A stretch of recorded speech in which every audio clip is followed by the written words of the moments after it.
Welcome to Trending in Education. Today, we're going to be talking about the book, What Can I Get Out of This? Teaching and Learning in a Classroom Full of Skeptics. I'm joined by the author, Carlo Rotella, who is a professor at Boston College. We'll get into all that in a bit. Carlo, welcome to Trending in Education. Thanks for having me. The book's fantastic. I need to spend more time with it, but I've enjoyed the time that I've gotten with it so far. It doesn't strike me as a traditional academic book. There was a lot more of a personal narrative, some twists and turns in terms of getting to know your students and your experience teaching literature at Boston College. We'll get into that, I guess, as we get to know you. Normally, we start by asking our guests to share your professional origin story. Spin us a yarn, Carlo. Well, I don't know how much of a yarn it is. I guess what I'll say is that I did go and get a PhD, but I went and got a PhD because it struck me that being a professor was a good day job for a writer. Yeah. And you know, I feel like you get paid in a combination of time, money, and satisfaction. And the time part seemed really important to me. Yeah. You can control your time. So with the result of which is that I do have an academic career and I have an academic specialty. I teach a lot of courses about cities, the cultures of cities. So literature, film, music, design, and I also spent a lot of time on the trade side writing for magazines. Right. For the New York Times Magazine for 20 years. I wrote for the late, great Washington Post magazine for even longer than that. Yeah. And so I spent a fair amount of time on the trade side. And a lot of what I do is write about people who are good at things, musicians and writers and athletes, and write about boxing a lot, for instance. Right. So right.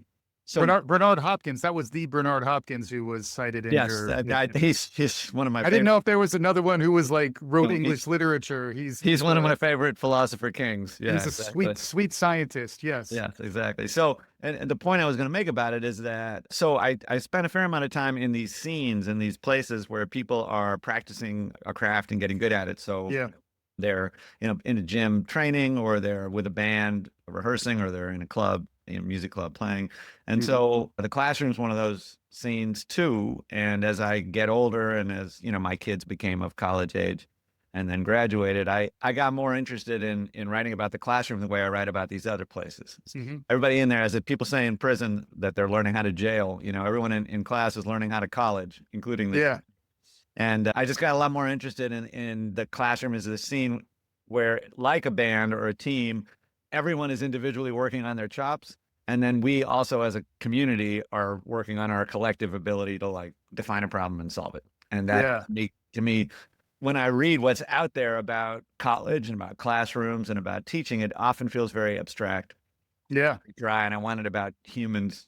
I wanted to write about humans doing the humanities, basically. Yeah. And lo and behold, I now hold in my hands the book, which is the culmination of a really interesting writing experiment in addition to, like, I guess, a more traditional teaching experience. But I was struck by one of the things you talk about in the book is the importance of the form to kind of convey the message in some ways. And then the fact that this was written in more of what I would view as like a narrative format, where like I was getting to know students as characters in a narrative, and you as the writer, it was like a memoir of sorts. And I found that to be really refreshing, and it drew me in a way that a lot of other academic books about these types of topics really wouldn't. So that's why I really would recommend it to folks who have taught and are, being thoughtful about that. I found it was really easy to kind of inhabit your mind in the way that you wrote it, which I think is remarkable for an academic book.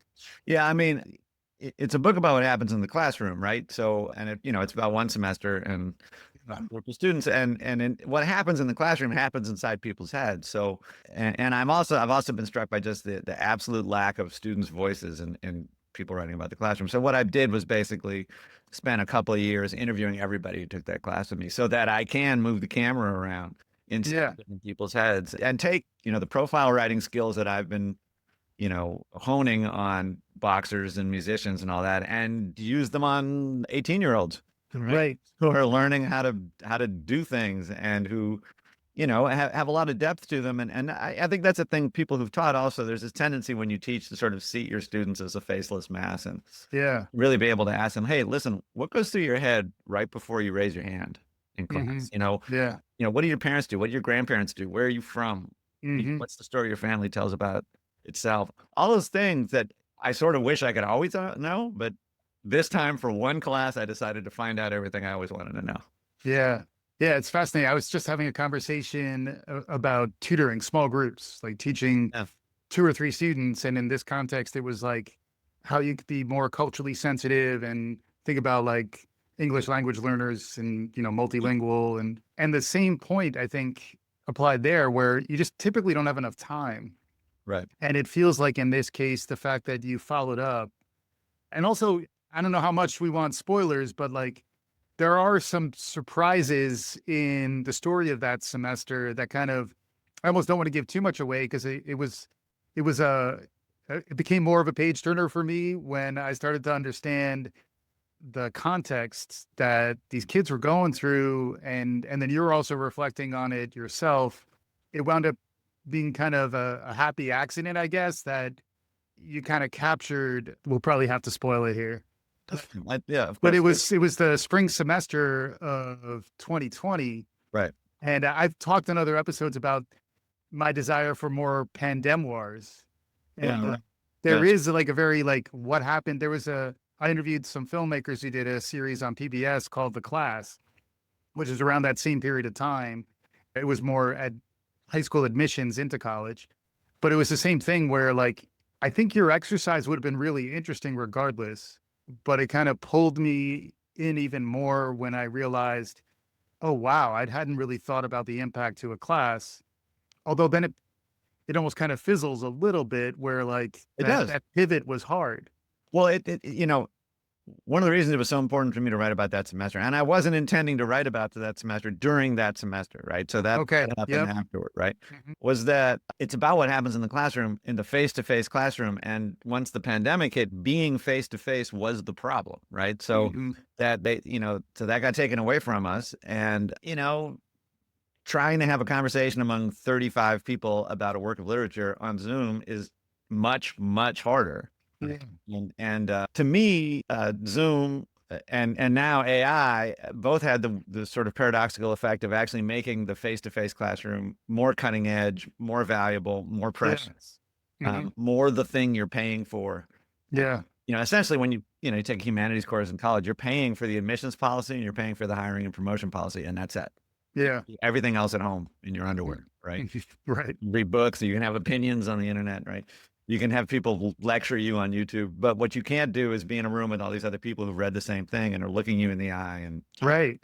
Yeah. so that was part of it, is that that having half a semester of a normal semester and half a semester of this crazy panic where everybody rushes off home or wherever, and then we try to reconvene, really drove home, well, what is it that happens in the Hmm. face-to-face classroom, and how do we Yeah. form a community? It wasn't a true example of online teaching because we'd had 7.5 weeks to get to know each Yes. other and to trust each other and to be a Right. community. Yeah. So, And that was the yeah, part that I guess was striking to me was that you were able to kind of get that classroom together and, have that feeling of community and trust that then made the transition to Zoom different because you'd already built that sort of foundational intimacy. Uh, yeah, right. I thought some of that stuff, some of that initial stuff was hugely instructive. So, like, don't be fooled, listeners, if you think it's just the narrative part that is what's gripping about this. I thought you had a lot of tactics and approaches and advice for folks around really building that sense of community within your classroom. Can you talk about a little bit of that? I really love the part where we were able to get to know some of the quieter students in their class and the fact that you try to get everybody to speak and their icebergs. There's a lot of like framework stuff that I thought Yeah. resonates in here. Yeah, well, so some of it just starts with policy, right? So if in fact what you're paying for is the other people in the room, then to me, everybody has to ante up and become a part of the community, right? And that means, there's a couple basic policies. One is no devices, Yeah. so that we can actually look at each other. And then the other big one is everybody has to contribute, which means an expectation that everyone will speak at every class meeting. And it came through in the interviews that was quite hard for some of this. Yeah. It really felt like public speaking when there's Hmm. 35 people in the room, at least at first. So it starts with policy, like, okay, here's the deal. You got to ante up. You can't just sit quietly. And let me just add that as a student, I just sat quietly.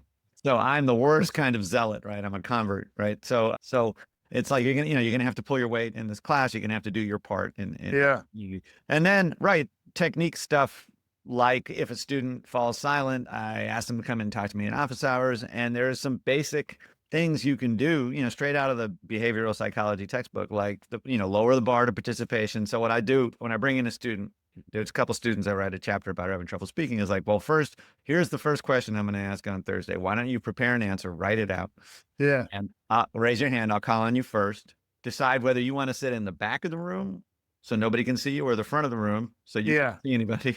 And if it's really hard, I've done this before too. In my office hours, we actually just rehearse. I ask the question, the student raises their hand, sitting there at my desk. I call on them, Yeah. answer the question. We do it 5 or 6 times, which is exactly what you would do in a team practice or a band practice. Yeah. Let's just run through the play a bunch of times. Right. When students kind of break through that barrier and can actually participate, it can be kind of life-changing. Yeah. It's just not that much effort for a teacher. It imbues a lot more meaning into the lit core class that they're taking, that, the title is telling, you're in a room full of skeptics. Like what motivation, what's in it for them, I guess, when they come into this classroom. And then for you to have almost like performative learning objectives that are like behavioral. Yeah. I think it almost signals a level of engagement that we're losing, and there is this sort of battle between the technology that's pulling us apart and then formats like a lively classroom that ultimately, when it works, is kind of pulling people together. Can we extrapolate from this here, like from what you learned in this experiment? Like the world isn't that much less crazy than it was in 2020, so maybe that's the new normal. But anything you learned here that you think would be relevant for folks Right. in 2025? I think just to make clear to people who are listening so this was a required freshman literature course. Almost everybody in the room started from the position, can I get out of this? So my first task was to change that question by adding one word and making it, what can I get out of this? Right. Yeah. So these were not people there. I think there were 2 future English majors out of 33 students. Right. And then there's me, and then there's a MA student who's a teaching assistant. So there's 35 of us in all.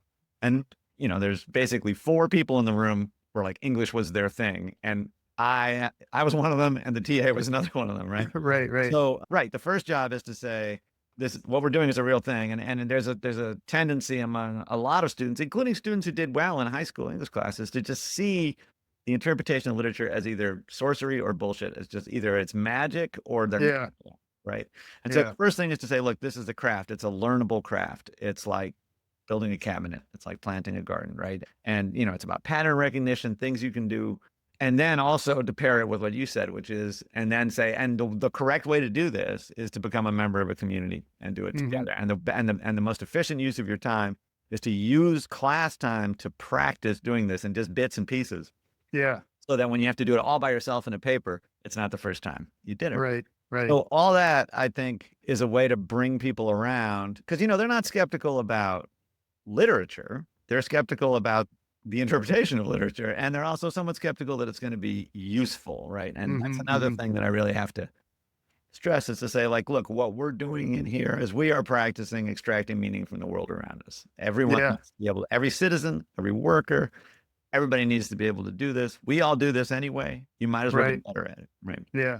And so all that, I think, is persuasive, turned out being persuasive. So to answer the last part of your question, none of this has improved since 2020.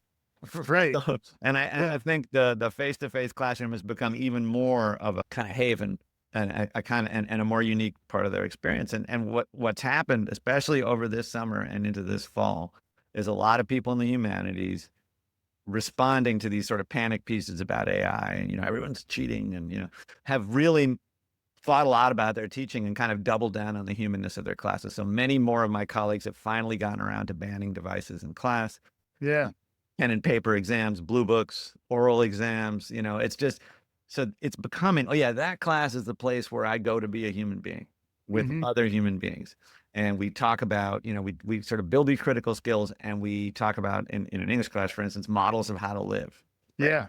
might also do in a philosophy class, for instance, right? And your reading list is really a fun part of it, in that, like, there's an index and whatnot, but like the reading list is actually the text that you're going over in class. So like I've been thinking more about how like the future of our civic society is probably around book clubs. Like it's around like Yeah. people getting together, their collective intelligence, their shared human experience of something it's almost the awakening that's come out of COVID is now pushing us in this direction.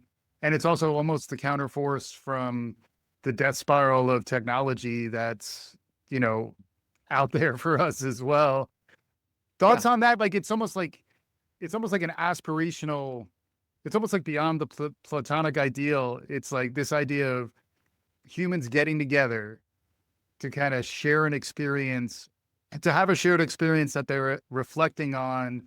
And I guess the works are great so that you come out of it with, it's a meaningful experience that you remember for the rest of your life. Well, so and there's the experience of the works themselves. So I will add that the theme of the course of my section of the course was the Misfits. So they were all books about misfits. So there's short stories by this great Chicago writer Stuart Dybek. There's Juno Diaz's The Brief Wondrous Life of Oscar Wilde. Edith Wharton's The House of Mirth, which many students hated a great deal. Hunter Thompson's Fear and Loathing in Las Vegas. So there's a variety of versions of here's a misfit and here's the society to which they are misfit. And let's think about how. So, that's a subject, that's an evergreen subject for 18-year-olds, right? They can get into that and we can spend time thinking about that. And so I take your point that this kind of getting together can have a lasting effect, but it's not always, the path between the teaching and the learning is always sort of devious and unpredictable. And it's not so much that people remember content from their classes as they remember their fellow students and their teacher. They sort of remember what they modeled about, like how to deal with a problem, how to talk to people, what to do when you're perplexed or when you're sort of paralyzed. And that I think is what tends to last. And, one of the things I say at the end of the book is that I can't tell you exactly what happened in the spring semester of 2020 because it's not over yet. There are things that happened in classrooms 50 years ago that I'm still digging up and gnawing on, getting a little more juice out of it, Right. But I do think that's a big one. So for instance, the students who were very quiet and began speaking up, a couple of them, especially one, talked really eloquently about how that changed.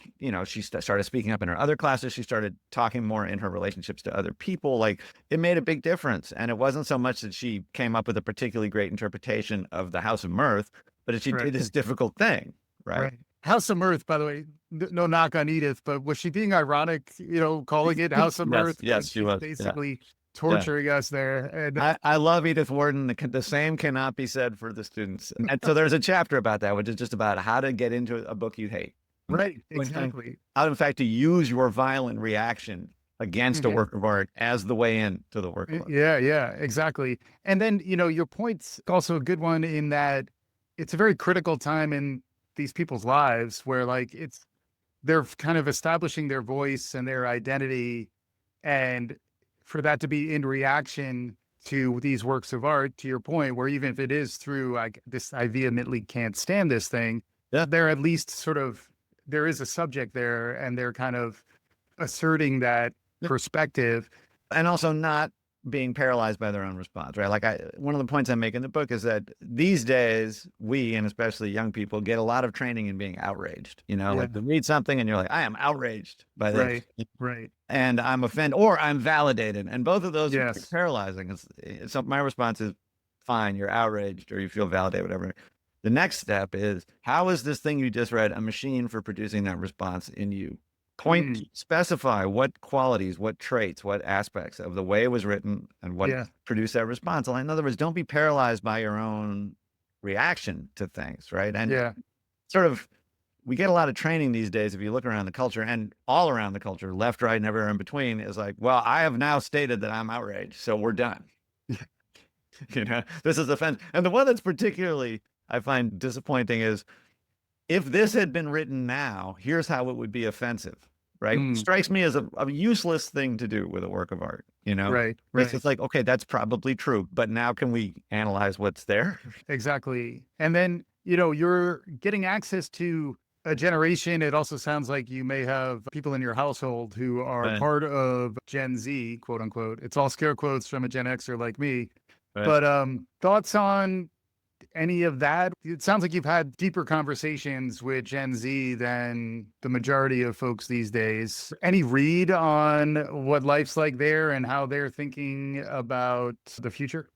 Well, yeah. So there was a lot of that in the book. And so some of it is just, thinking about them in relation to my own experience as a college student, which was in the 80s, or back in what my daughters called the 1900s, which I love. Okay. So, one of the points I make is that school is school, and it's always kind of the same. It's eternal in some ways, but also everything changes because it's also intimately connected to the world beyond it. And compared to the people I went to college with, they're much more accomplished. It's so much harder to get into college. Everybody in the room basically aced Right. lessons except me, right? Yeah. And I wouldn't have gotten in anywhere. I was a middling student. I had no legal extracurriculars. I could write. That was it. So I would have been slaughtered as an 18-year-old. So I try to remember that. And in addition to being much more accomplished, much more professional students, right?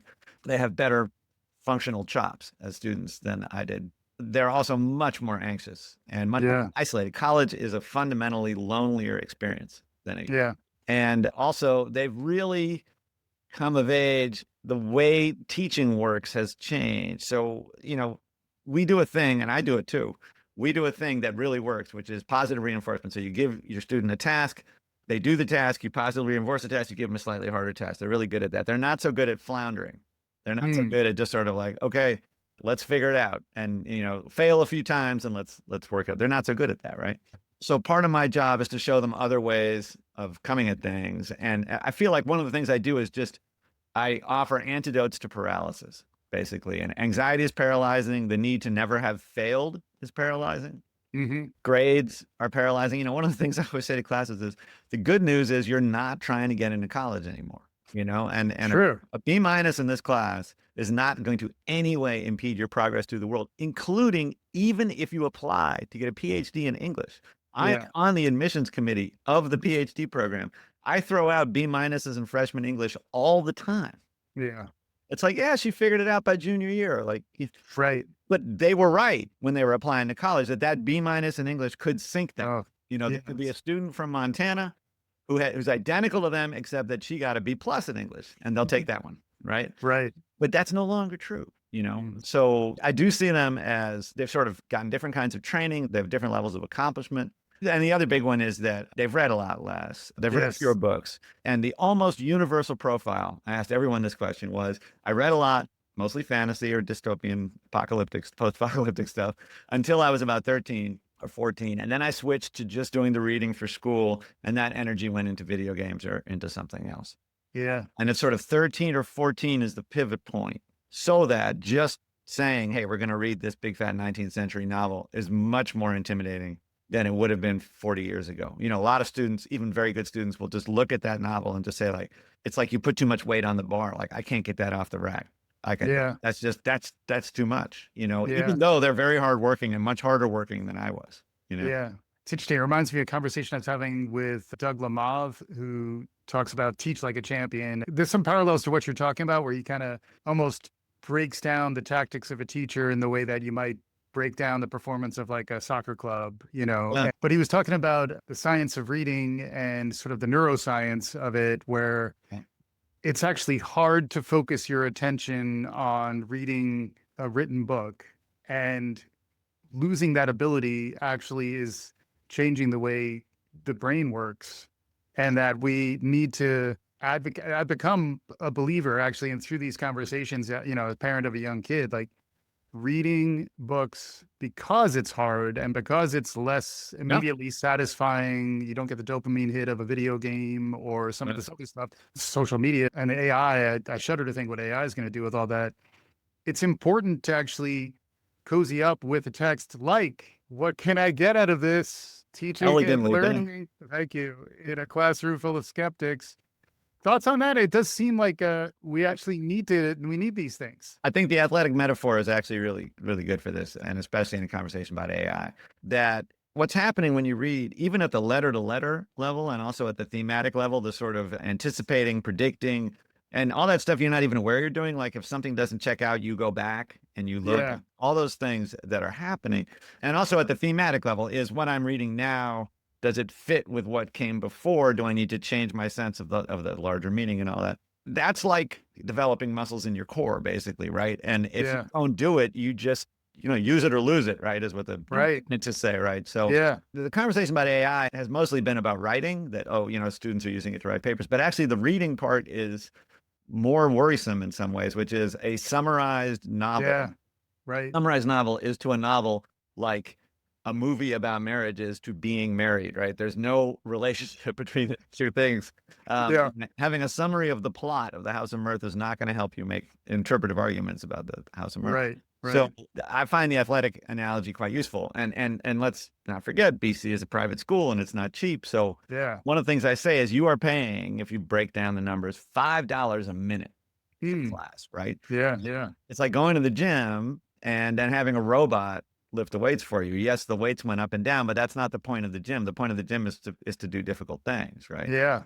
And we've had machines for centuries that can lift more weight than humans and that can move faster than humans. But if you want to get stronger, if you want to get faster. So I actually tell my students, I ask my students to turn off spell check, Yeah. grammar check, and then forget about AI, turn off all the help, just use your Mm. computer as a typewriter, basically. Yeah. Yeah. And then you'll be getting your $5 a minute's worth from what it is we're doing. And, a person who's done a difficult thing is a person who's done a difficult thing, right? Right. That's the point.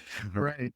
And I do wonder if it goes full circle on the AI conversation too, where, some of the more dystopian futures that I hear about have some percentage of us who are on the right side of this technology and some of us who are on the wrong side. You might argue that those of us who can read Moby Dick are better suited to be out ahead of some of the AI revolution that's coming, in that having more durability and resilience and attentional fortitude, like those types of skills are the kind that the future of work's going to require.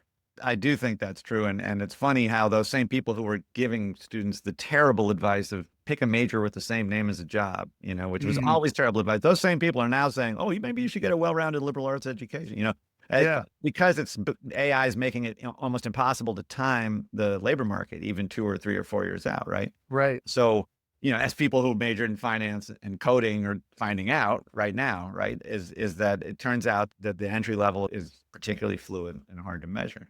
Yeah. And the other thing that the point you made reminds me of is that increasingly the content that people are getting is also a sort of avalanche of AI generated Slop. stuff. And you actually need some critical faculties in order to process it. If you want to pick things that reading makes you good at, that we as a society are getting an F in, Yeah. 2 that come to mind are assessing the relative reliability of what you read. And another Yeah. one is being able to understand someone else's point of view. Like those are 2 Mhm. things that we're doing exceptionally badly these days, Yeah. right? And that's one of the things I hear about, the abstracted skills that you get by reading fiction, is this idea of theory of mind. And Yeah. it is something that did strike me from the way the book is written, is I feel like I have a sense of 35 minds by reading it. And like that capability is something that is uniquely human and very relevant as the nature of work evolves. It's almost as if the durable skills that people give lip service to are forged in the smithy of these conversations about Ahab. Yeah. And also the fact that they're conversations, right? So I would say that one of the most important meta skills in a discussion-based class is the ability to ante up and become part of a community and to contribute and to understand how you fit in and to sort of read the room, understand what people are saying, say, this would be a good time for me to say this, put your hand up. Yeah. All that stuff is essential, right? Right. And the foil, the opposite of that, is sitting alone, having really strong opinions that you fire off into the internet void, and having people spew their strong opinions at you on YouTube or Instagram or whatever. And this sort of give and take and being part of this community doing this thing is, in fact, I think, one of the important meta skills view. Because in the end, I don't really teach a content, right? I teach a way of coming at things. Yeah. And what we do in class is essentially practice that way of coming at Hmm. right? And I agree that having some facility in analytically responding to the world around you is to the extent that, no one's going to make their life AI proof, but to make it somewhat AI resistant, that might be a step in the right direction. Yeah, and I guess there's maybe two dimensions to the skill set too. One is dealing with other humans, and the other is dealing with AI and technology. And interestingly, vibe coding and vibe everything, it's Yeah. more becoming writerly and more of a craft as opposed to, I think for a while, folks were talking about computer science and learning to code as being the sort of fundamental skill set that everybody needs to ramp on. Yeah. And look, I very much want students in my classes, in someone else's classes, to learn how to use this technology, right? I Yeah. feel like as you go through your education, some of your teachers should be showing you how to use it, and some of your Yeah. teachers should be making you do your own work. And I can do Right. that second thing, and I can't do that first thing. So Yeah. I feel like let's divide up the responsibilities, Yeah. I make the terrible analogy to when Luke Skywalker had to learn his lightsaber stuff blindfolded, which is like, it's not actually entirely accurate, but just work with me. But it's almost the sense that you need to turn sliders on and off and think about when the technology is relevant and useful and when it's not, and then come back almost foundationally to the fact that we're wired for this human to human Yeah. collective experience. Any thoughts for advice for teachers or for folks on that side? It does seem like, maybe you have some ideas on the types of skills and the ways to continue to get better on that side of things. Well, nothing that won't strike you as blindingly obvious. I mean, I really think so. I have gone from feeling like I have a content or a body of knowledge to convey to really thinking about teaching very differently. And I really think about teaching is first, I figure out who's in the room Hmm. and sort of what they would like to be able to do. And then I might give them some new things to aspire to in terms of what they can do. But I start with who's in the room, and then I can say, okay, here's a way of coming at things that I'm offering, and what we're going to do in here is practice. So I don't lecture anymore. I feel like the internet has made lecturing, like there's an endless number of talking heads to talk at people, right? So Yeah. Yeah. I might lecture for 6 or 8 minutes at a time, and that's about it. And Yeah. mostly what I do is I like the musical metaphor too. As I kind of what I do is play rhythm guitar, right? It's like here's the groove, right? Yeah. Now let's just take turns trying to be musical over this groove. Like let's Uh-huh. kind of build this thing. So I really think much more in terms of who's in the room and how what kind of a student are they? Some students like to answer questions. Some students like to ask questions. Some students like to go first. Some students like to counterpunch. Some students love talking in front of people and need to figure out how to cut it down. Some other students hate talking in front of people and need to. Yeah. And all that, to me, all that stuff has grown and grown and grown in importance. The building of community.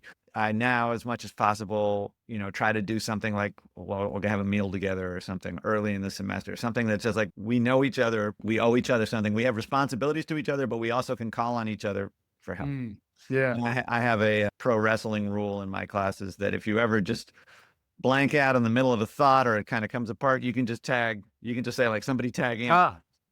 Someone Yeah. off the ropes and save me, Good. No suplexes allowed, but yes. Just to say that thinking is not a matter of being brilliant in isolation. Yeah. Thinking is a group activity in which we can make something together. Yeah. And you got to get your reps in, and you got to think like a coach too about getting the most out of each player. That's where, you're spending extra time with kids who don't feel comfortable talking. Yeah. And it's So really not that hard for the Yeah. teacher. Really. Yeah. So that's one thing that's really changed. When I started in my career, you mentioned Bernard Hopkins, the boxer from Philadelphia. And one of the things he says is Bernard Hopkins going to do what Bernard Hopkins going to do. That was my favorite quote in the book, by the way. So thank you. Well, mine too. He's my favorite philosopher. So that was my attitude, like that they can just take the hit on their grade. And now I realize that not only is it not good for them, but it's not good for the class. Hmm. Silent partners who are checked out, right? That's Yeah. the reason no devices in the classes. So all that stuff is work for me, but it's actually mostly, I have to work a lot on my classroom chops rather than preparation. So I Right. do more writing and reading and writing work to just read more drafts and all that. But it's also, I have to work on my question asking skills. So like Yes. one thing that's happened to me as I've gotten older is I realized that when a teacher says, but, it actually often stops students cold. Like if a student makes a comment and you say, that's an interesting point, but Mm. how would you apply that to chapter 5? Their thought is, the teacher just said I was stupid. But if you say, that's an interesting point, and now Yeah. chapter 5 gives us this problem, Right. We need to figure out what to do with what seems to be a contradiction. Yeah. They're thinking, I made a pretty good point, and now we're going to do more with it, right? So just Yeah. even on the level of word choice, I really Yeah. think a lot more about classroom chops. It's all improv dynamics at the end of the day. Yeah. You're trying If to, then statements, where like you say, yeah. what she said and what he said and what she said is true, Yeah. comma, then Hmm. next question, like Yeah. that kind of stuff. Yeah. It is interesting. You can get pretty tactical. It reminds me of, having done a lot of these podcast interviews. There are like scaffolds that crutches you can rely on where I'm like, I need to segue now. What's a good way to do that? Yeah. But like having those moves in your repertoire really help. And it comes full circle back to, when Carlo Rotella's walking into his classroom, it's a little like Bernard Hopkins hopping into the ring, The name of the book is What Can I Get Out of This? Teaching and Learning in a Classroom Full of Skeptics. Carlo Rotella, it's been amazing having you. Final thoughts, takeaways for folks as we wrap up here? Well, I guess one of the things I will say is that one of the best kept secrets of college is that the different majors, students in the different majors actually make relatively similar lifetime earnings, right? So instead of thinking about your major as like, well, this is going to be my job forever, think instead about what will this full experience of college produce that I might find myself using someday. And one of my favorite things about talking to these students, because they're now all out of college, the students, Right. class, Yeah. right? 5 years later. I taught this very, very weird short story by Stuart Dybek called Visions of Bud Harden about a guy who visits his old neighborhood in an elephant suit. 5 years later, they're working at Fidelity or they're, working at the local coffee shop. They're like, that elephant. I think about that elephant from time to time. And I just think mission accomplished. If they're using the elephant to conjure with, if they're saying this situation kind of reminds me of that guy in the elephant suit and, and the arguments associated with it, I'm thinking that's what I want. I want tools in the toolkit that people can use as they go forward in the world. Amazing stuff. Wonderful conversation here. Carlo Rotella, what can I get out of this? Teaching and learning in a classroom full of skeptics. Thanks so much for joining me on today's episode. Thanks so much for reading and for having me. And for our listeners, if you like what you heard, please subscribe, tell your friends, do all the good things. We'll be back again soon. This is Trending in Education.